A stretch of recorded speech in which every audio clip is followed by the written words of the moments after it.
Good evening all of you, good evening.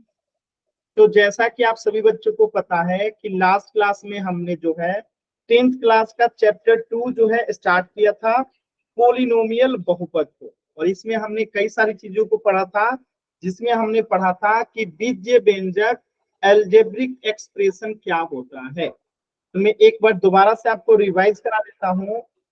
चर और अचर जब इस पे संक्रिया लग जाता है तो हम उसे बीजीय व्यंजक कहते हैं।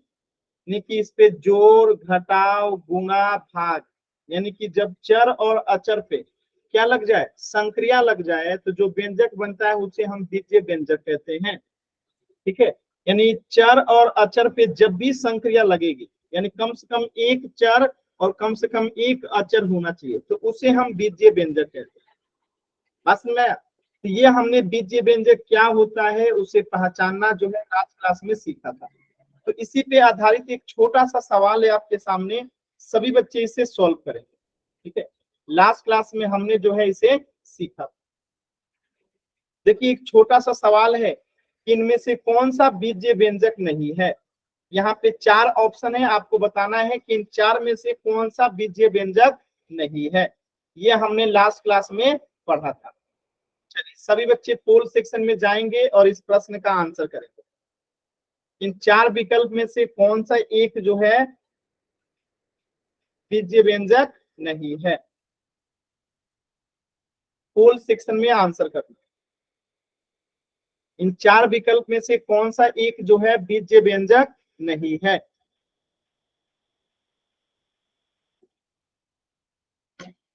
कोशिश कीजिए।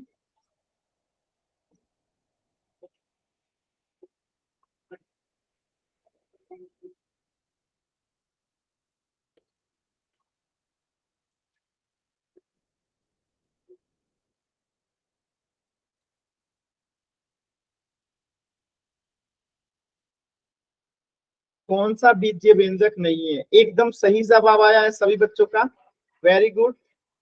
सभी बच्चे कोशिश करेंगे। जिन बच्चों ने आंसर किया है एकदम सही आंसर किया। आपको इसमें से बताना है कौन सा बीजीय व्यंजक नहीं है। जो भी बच्चे आंसर किए हैं एकदम सही आंसर किए। अभी भी 3 बच्चों का आंसर नहीं आया है, सभी बच्चे आंसर कीजिए। 2 बच्चों का और आंसर नहीं आया है। लास्ट के 10 सेकेंड। 10, 9, 8, 7, 6, 5, 4, 3, 2, 1। बहुत ही सिंपल सा सवाल था, बहुत ही आसानी से आप इसे कर सकते थे। बीजीय व्यंजक जिसमें चर और अचर दोनों उपस्थित होते हैं। यहाँ पे भी देखिए चर है और अचर भी है, चर है और अचर भी है, तो ये क्या है, बीजीय व्यंजक है। यहाँ पे भी देखिए चर है और अचर भी है, ये अचर है। तो चर और अचर दोनों उपस्थित है, तो ये बीजीय व्यंजक हो जाएगा, ये भी बीजीय व्यंजक हो जाएगा। यहाँ पे भी देखिए चर है और अचर भी है, चर है और अचर भी है, तो ये भी बीजीय व्यंजक हो जाएगा। लेकिन इसमें एक भी जो है चर नहीं है, केवल अचर है, यानी कि ये जो है बीजीय व्यंजक नहीं है, ये अचर है। तो आंसर क्या हो जाएगा, ऑप्शन ए, जो कि बीजीय व्यंजक नहीं। क्लियर है सभी बच्चों को। आसान सवाल था, क्लियर है ना। चल, तो इस प्रश्न का उत्तर हो जाएगा ऑप्शन ए, ये जो है बीजीय व्यंजक नहीं। अब हम इसके आगे पढ़ना शुरू करें, सभी बच्चे तैयार हैं। एक बार जल्दी से वाई टाइप कर दीजिए।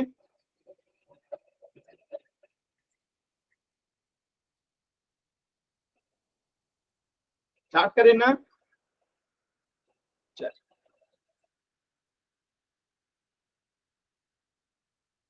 तो आज का आपका पहला टॉपिक है बीजीय व्यंजक के समान और असमान पद। यानी like and unlike terms of an algebraic expression. ध्यान से समझिएगा, like and unlike terms of an algebraic expression कैसे पहचानते हैं। देखिए, जैसे किसी बीजीय व्यंजकों के पदों में यदि समान चरों की घातांक भी समान है तो वे समान पद कहलाते हैं। जैसे यहाँ पे समझिएगा, मैं लिख दूं 5x प्लस 10y प्लस 2, एक ये इक्वेशन है, मैंने बीजीय व्यंजक है, और एक में लिख रहा हूं 5x plus 6x plus 10y plus 5y। अब आप बताइए, पहला में कोई ऐसा पद है जो कि तीनों में कोई समान पद हो? तो पहला में कोई समान पद नहीं है, क्योंकि यहाँ पे चर x है, यहाँ पे y है, और यहाँ पे चर है ही नहीं। तो ये तीनों अलग अलग पद है, ये तीनों अलग अलग पद है। लेकिन अगर आप ध्यान से देखिएगा तो ये वाला 5x और 6x समान पद है। क्यों? क्योंकि इसका चर भी समान है और दोनों के ऊपर जो घात है वो भी 1 दोनों का समान।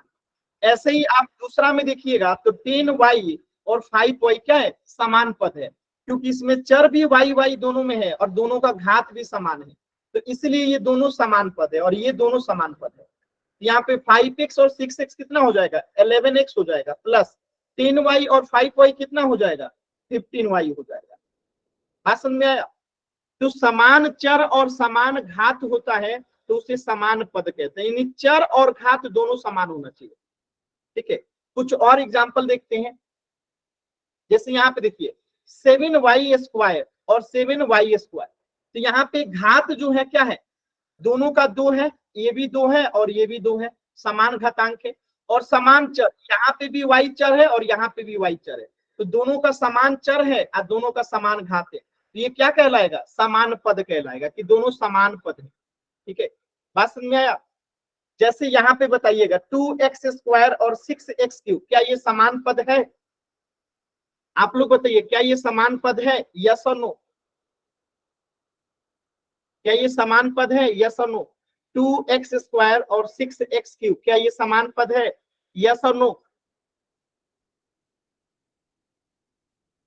2x स्क्वायर और 6x क्यूब, क्या ये समान पद है? यस और नो? Very good answer. नहीं है। क्यों नहीं है? क्योंकि यहाँ पे देखिए, चर तो दोनों में समान है, चर दोनों में क्या है? x है, x है, लेकिन इनका घातांक अलग अलग है। तो पहले वाला में घातांक 2 है और दूसरे वाले में घातांक 3 है। तो ध्यान रखिएगा, चर और घातांक दोनों सेम रहता है, सब उसे समान पद कहते हैं। यानी कि ये समान पद नहीं है, ये समान पद नहीं है। क्यों? क्योंकि इसका घात अलग अलग है। घात भी सेम होना चाहिए, केवल चर सेम नहीं होना चाहिए, घात भी सेम होना चाहिए। तो यहाँ पे चर तो समान है लेकिन घातांक अलग अलग है, इसलिए ये समान पद नहीं।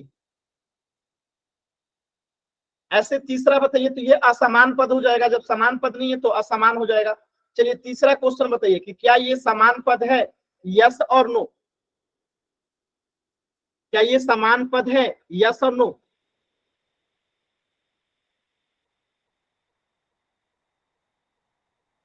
क्या ये समान पद है? यस और नो? कोशिश कीजिए सभी बच्चे। वेरी गुड, ये समान पद नहीं है। क्यों? क्योंकि यहाँ पे देखिए, चर जो है दोनों में सेम है। ठीक है, चर पहले वाले में भी x और y है, ठीक है, दूसरे वाले में भी चर x और y है, लेकिन पहले वाले में घात कितना है? x का 2 है और दूसरे वाले में कितना है? 2 है। तो आप देख सकते हैं कि यहाँ पे x की घात 2 है और यहाँ पे y की घात 2 है। ठीक है, तो इसलिए ये जो है क्या होगा? असमान पद हो जाएगा, क्योंकि दोनों का घात अलग अलग है। यहाँ पे x की घात 1 है और यहाँ पे मतलब कि 1 और 2 है। ऐसे लिखिए, इसको ज्यादा अच्छे से समझ में आएगा। यहाँ पे x की घात 2 और 1 है और यहाँ पे 1 और 2 है, तो अलग अलग हो गया कि नहीं? यहाँ पे घात है 2 1 और यहाँ पे घात है 1 2, यानी x की घात 1 और y की घात 2। जबकि यहाँ पे क्या है? x की घात 2 और y की घात 1, यानी अलग अलग है, तो ये भी क्या हो जाएगा? असमान पद हो जाएगा। बातें समझ में आ गया सभी बच्चों को कि समान पद और असमान पद को कैसे पहचानते हैं? लाइक एंड अनलाइक टर्म्स को कैसे पहचानते हैं?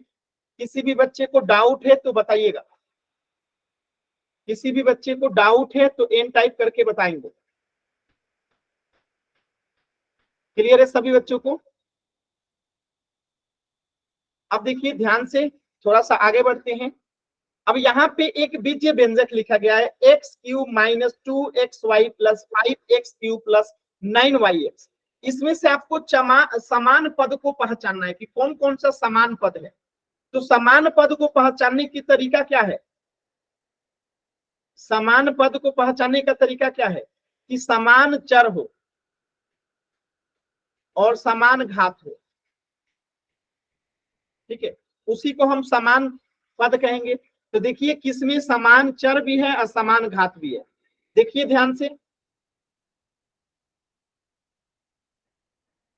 देखिए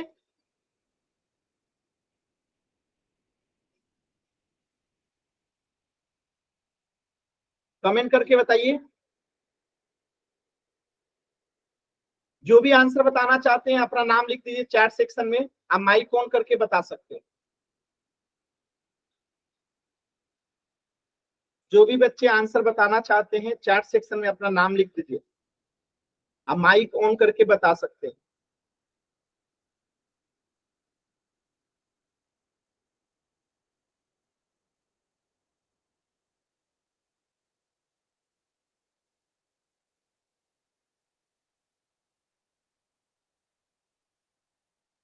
देखिए यहाँ पे, देखिए यहाँ पे कुछ नहीं है तो 1 है, ध्यान से देखिएगा, यहाँ पे कुछ नहीं है तो 1x³ है। अब देखिए यहाँ पे x की पावर 3 है और यहाँ पे भी x की पावर 3 है, यानी कि इसमें और इसमें समान पद है। कैसे? तो देखिए यहाँ पे भी x है, यहाँ पे भी x है, यहाँ पे भी घात 3 है, यहाँ पे भी घात 3 है, तो पहला और तीसरा क्या हो गया? समान पद हो गया। ठीक ऐसे ही दूसरा और चौथा जो है समान पद है, क्योंकि यहाँ पे भी x की घात 1 है, y की घात 1 है, यहाँ पे भी y की घात 1 है, x की घात 1 है, और यहाँ पे भी चर x और y है, और यहाँ पे भी चर x y है। तो दूसरा और चौथा समान पद है और पहला और तीसरा जो है समान पद है। क्लियर है सभी बच्चों को? तो पहला और तीसरा समान पद है और दूसरा और चौथा समान पद। क्लियर है? तो इसको ऐसे हम लिखेंगे। ठीक है, बात समझ में आया? इसको ऐसे हम यहाँ लिखेंगे कि x³, ठीक है, और प्लस 5x³ ये दोनों जो है समान पद है, और एक है 2xy और 9y(x), ये दोनों जो है क्या है? समान पद है। ये इसकी समान पद है और ये इसके समान पद है। चलिए अगला क्वेश्चन कीजिएगा। यहाँ पे देखिए, यहाँ पे आपको समान पद पहचानना है और सभी बच्चे अपने कॉपी पे करके आंसर बताएंगे कि इनमें से कौन कौन समान पद है।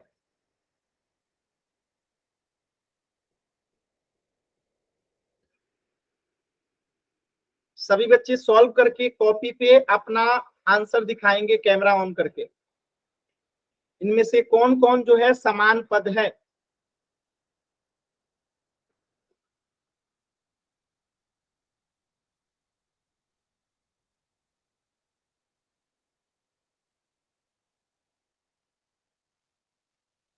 समान पद को पहचानना है।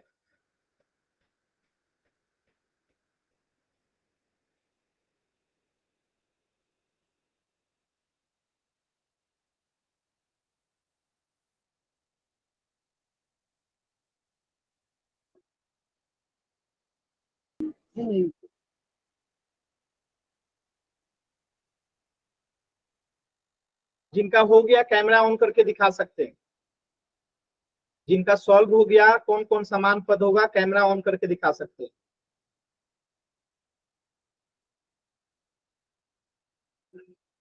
कैमरा ऑन करके दिखा सकते हैं।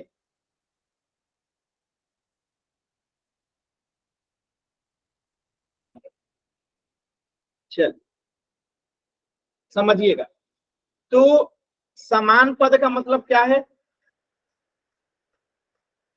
दो बातें, कि चर समान होना चाहिए और घात समान होना चाहिए, घातांक जो है यानी कि समान होना चाहिए। ये दो शर्तें हैं। तो ध्यान से देखिएगा, पहला और ये लास्ट वाला, यहाँ पे चर ए है, दोनों में ए है, यहाँ पे ए है दोनों में, और घातांक भी दोनों में 3 है, यानी कि 2a³, ठीक है, और a³ क्या है, समान पद है। ये क्या है, समान पद है।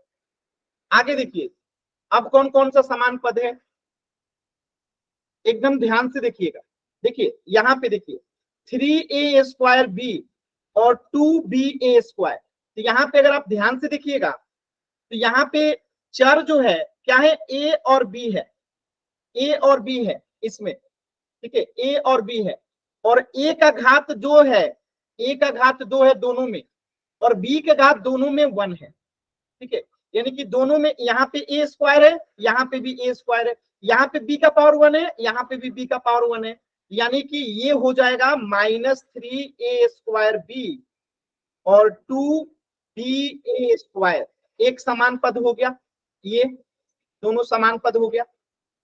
अब देखिए और कौन सा समान पद है, तो यहाँ पे कुछ नहीं है तो 1 है, तो ये देखिए -1b² और -2b², ये समान पद है। क्यों, क्योंकि यहाँ पे आप देखेंगे कि -b² और -2b², तो दोनों में चर समान है, दोनों की घात जो है चर का वो सेम है, तो ये एक समान पद हो गया, ठीक है। बातें समझ में आ रही है सभी बच्चों को, ठीक है, क्लियर है। अब देखिए ये दोनों जो है ना, ये दोनों जो है असमान पद है, यानी 5a जो है अकेले है और ab² जो है अकेले है, यानी इन दोनों का ये दोनों असमान पद है, असमान यानी कि ये बराबर नहीं है, तो 5a और ab² ये क्या हो जाएगा, असमान पद हो जाएगा,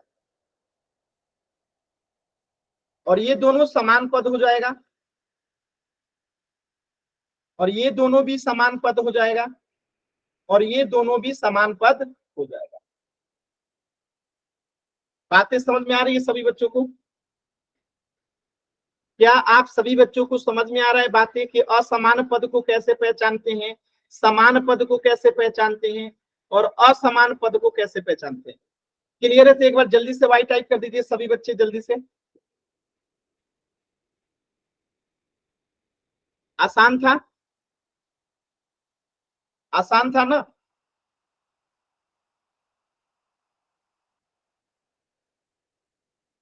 तो अब हम लोग एक क्वेश्चन कर लेते हैं पोल सेक्शन में जल्दी से, ठीक है, पोल सेक्शन में एक क्वेश्चन कर लेते हैं, पहले इसका आंसर देख लीजिए सभी बच्चे। देखिए इसका आंसर भी देख लीजिए, तो यहाँ पे समान पद कौन कौन सा है, 2a² और a³, सॉरी 2a³ और a³ हमने देखा था, 3a-3a² b और 2ba² और b² और 2b² ये समान पद है, और असमान पद कौन कौन सा है, देखिए ये वाला रह गया -5a और +ab², जो हमने यहाँ पे निकाला था -5a और +ab² असमान पद है, बाकी तीनों जो है समान पद है, ठीक है, तो ये आपका आंसर था। अब देखिए यहां से क्वेश्चन कैसे पूछा गया है, ध्यान से देखिएगा क्वेश्चन कैसे पूछा गया है। अब जैसे मैं एक क्वेश्चन दे देता हूं आपको सिंपली ऐसे, ठीक है, 6a³ plus 9x² plus 5y² plus a³, और यहाँ पे मैं दे देता हूं आपको ऑप्शन, और मैं आपसे कहता हूं कि इसमें समान पदों की पहचान कीजिए, समान पद पहचानना है, ठीक है। मैं ऑप्शन दे देता हूं, एक 6a³ एक दे देता हूं 9x² और 5y², एक दे दिया मैंने 9x² और 6a³ और एक दे दिया मैंने 5y² और a³। आपको बताना है कि इसमें किसमें समान पद है, ऑप्शन ए बी सी में चेक करना है। चलिए पोल सेक्शन में जाइए सभी बच्चे, और इस आंसर का, इस क्वेश्चन का आंसर कीजिएगा कि किस ऑप्शन में समान पद है, किस ऑप्शन में समान पद है।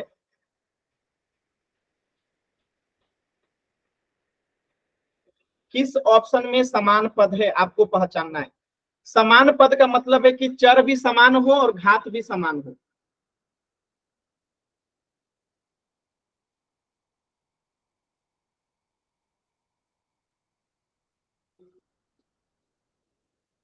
Very good answer, very good, सभी बच्चों का एकदम सही उत्तर आया, वेरी गुड वेरी गुड, सभी बच्चों का उत्तर सही आया।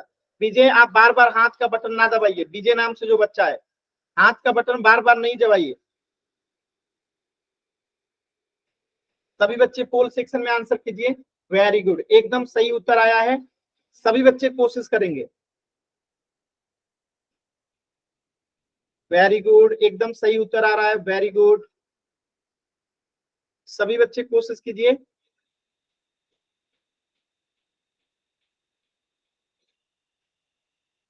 एकदम सही उत्तर आ रहा है सभी बच्चों का, वेरी गुड।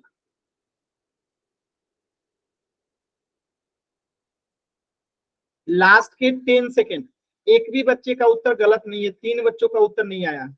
लास्ट के 10 सेकेंड, 10, 9, 8, 7, 6, 5, 4, 3, 2, 1। चलिए, सिर्फ एक बच्चे का आंसर गलत है, बाकी सभी बच्चों का आंसर सही है। आप ध्यान से देखिए, बहुत ही आसान सवाल था। यहाँ पे आप देखेंगे तो यहाँ पे चर जो है x है और यहाँ पे y है, यानी अलग अलग चर है, आंसर नहीं होगा। यहाँ पे चर x है और यहाँ पे a है, अलग अलग चर है, आंसर नहीं होगा। यहाँ पे y है और यहाँ पे अलग अलग चर है, आंसर नहीं होगा। यहाँ पे देखिए चर भी a है दोनों में और घात भी दोनों में सेम है, तो ये समान पद होगा। चर और घात दोनों समान होना चाहिए, चर भी समान हो और घात भी समान हो तो उसे समान पद कहते हैं। ठीक है, चलिए, तो एकदम आसान सवाल था। इस प्रश्न का कीजिएगा पोल सेक्शन में आंसर, इसमें भी आपको समान पद को पहचानना है।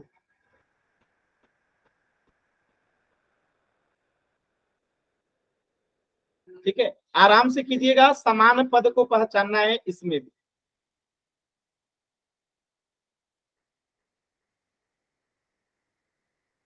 देखिए y का पावर 3 -5y -7y+3, आपको इसमें से समान पद को जो है पहचानना है। यहाँ पे ऑप्शन दिया गया है, चेक कर लीजिए, बिना क्वेश्चन देखे भी आप आंसर चेक कर सकते हो, बिना क्वेश्चन देखे भी आंसर चेक कर सकते हो। क्या लिखा होगा? समान चर और समान पद होना चाहिए, समान चर और समान घात होना चाहिए,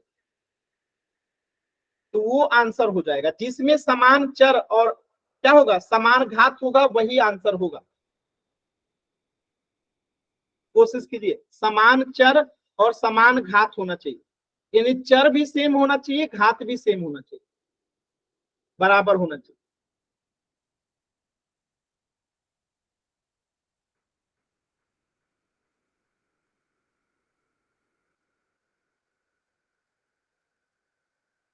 सभी बच्चे आंसर कीजिए, और 3 बच्चों का आंसर नहीं आया है।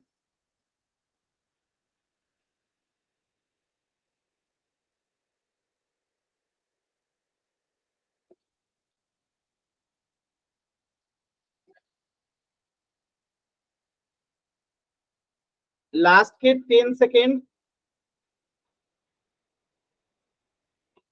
10, 9, 8, 7, 6, 5, 4, 3, 2, 1। देखिए बहुत सिंपल क्वेश्चन था, बहुत आसानी से आप कर सकते हो, और सही किया भी है आप लोगों ने। 2 बच्चों का आंसर गलत है, ध्यान से देखिएगा। पहले वाले में चर y है, दोनों में चर y है, लेकिन इसका घात 3 है और इसका घात 1 है, तो इसका घात अलग अलग है, तो ये समान पद नहीं होगा, क्योंकि समान चर और समान घात होना चाहिए, दोनों ही समान होना चाहिए। तो यहाँ पे चर तो समान है लेकिन घात अलग अलग है। दूसरा वाला में देखिए, यहाँ पे चर की घात 3 है, यहाँ पे 1 है, यहाँ पे 1 है, यानी कि चर की घात अलग अलग है, इसका उत्तर नहीं होगा। यहाँ पे देखिए, आराम से देखिएगा एकदम ध्यान से, यहाँ पे 5y है और यहाँ पे 7y है, तो यहाँ पे जो है ये क्या है, दोनों में जो है चर समान है और घात भी समान है, दोनों में जो है चर भी समान है और घात भी समान है। ठीक है, तो यहाँ पे आप क्या कहोगे कि 5y जो है समान पद है, समान चर है, लेकिन क्या ये आपके इसमें है? नहीं है। क्या ये आपके ऑप्शन में है? यानी कि यहाँ पे तो -5y है ना, और यहाँ पे -7y है, तो यहाँ पे +5y 7y तो है ही नहीं इसमें, तो ये भी आंसर नहीं होगा। आंसर कौन सा होगा? -5y और -7y, क्योंकि यहाँ पे देखिए ध्यान से, ये दोनों जो है क्या है, समान चर भी है और समान पद भी है। तो आंसर क्या होगा? ऑप्शन डी, क्योंकि हमें इसी बीजीय व्यंजक से पहचानना था, अलग से नहीं। ऐसे ये भी समान पद ही है, लेकिन ये यहाँ पे नहीं है, ठीक है, इस बीजीय व्यंजक में नहीं है। ठीक है, तो इस प्रश्न का उत्तर क्या हो जाएगा? Option D. यानी ये भी समान पद ही है, ऐसा नहीं है कि ये समान पद नहीं है, ये है, ये भी समान पद, लेकिन इस ऑप्शन में नहीं है। इस ऑप्शन में क्या होगा? -5y और -7y है, इसलिए समान पद हम ऑप्शन डी को लेंगे। क्लियर है सभी बच्चों को? अगर डाउट है तो एन टाइप कीजिए, क्लियर है तो वाई टाइप कीजिए। अगर क्लियर है सभी बच्चों को तो जल्दी से वाई टाइप कर दीजिए।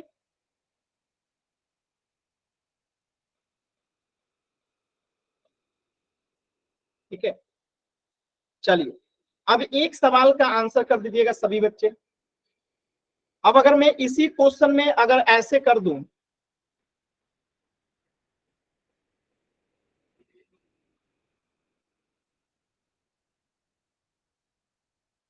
चलिए अब इसी प्रश्न में मैं क्वेश्चन बदल रहा हूं। इस समान पद के जगह पे अगर मैं लिख दूं असमान पद, तो अब आपका आंसर क्या होगा? अगर मैं कहूं असमान पद बताने के लिए, तो अब आपका आंसर क्या होगा? चैट सेक्शन में बताइएगा, चैट सेक्शन में लिख के बताइएगा। अब आपका आंसर क्या होगा? अगर असमान पद में पूछूंगा तो आंसर क्या होगा? ऑप्शन में है ही नहीं ना अवेलेबल, ऑप्शन में अवेलेबल नहीं है ना। असमान पद कौन सा हो जाएगा? y का पावर 3 और +3, ये दोनों क्या है? असमान पद है। y का पावर 3 और यहाँ पे +3 असमान पद है, क्योंकि ये दोनों तो समान पद हो गया, तो असमान पद कौन सा हो गया? y³ और +3। चलिए इसी पे एक क्वेश्चन कीजिएगा, यहाँ पे दिया गया है। ठीक है, असमान पद पहचानना है, z³ -5z -7z +3z, और आपको पहचानना है यहाँ पे कि असमान पद कौन सा है। ध्यान रखिएगा, असमान पद पहचानना है। तो असमान पद क्या होगा, एक बार मैं बता देता हूं। असमान पद का मतलब हुआ कि चर जो है और जो घात है दोनों अलग हो सकता है, या फिर, यानी असमान पद का मतलब क्या है, सिंपल सा बात लिखते हैं। असमान पद यानी कि जो समान ना हो, जो समान नहीं है, जो समान नहीं है वो असमान पद होगा। तो आराम से देख लीजिए इसमें समान कौन सा नहीं है, जो समान नहीं है वो असमान होगा। ठीक है, जो समान नहीं है वो असमान होगा। तो चारों विकल्प को देखिए, कौन सा समान नहीं है, और जो समान नहीं है वो असमान हो जाए।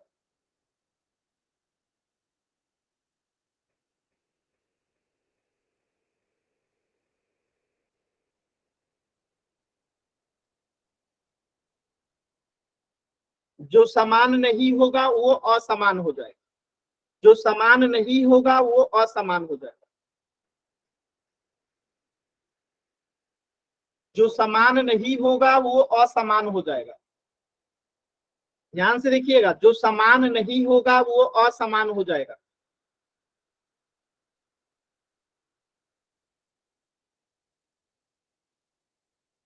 आराम से कीजिए।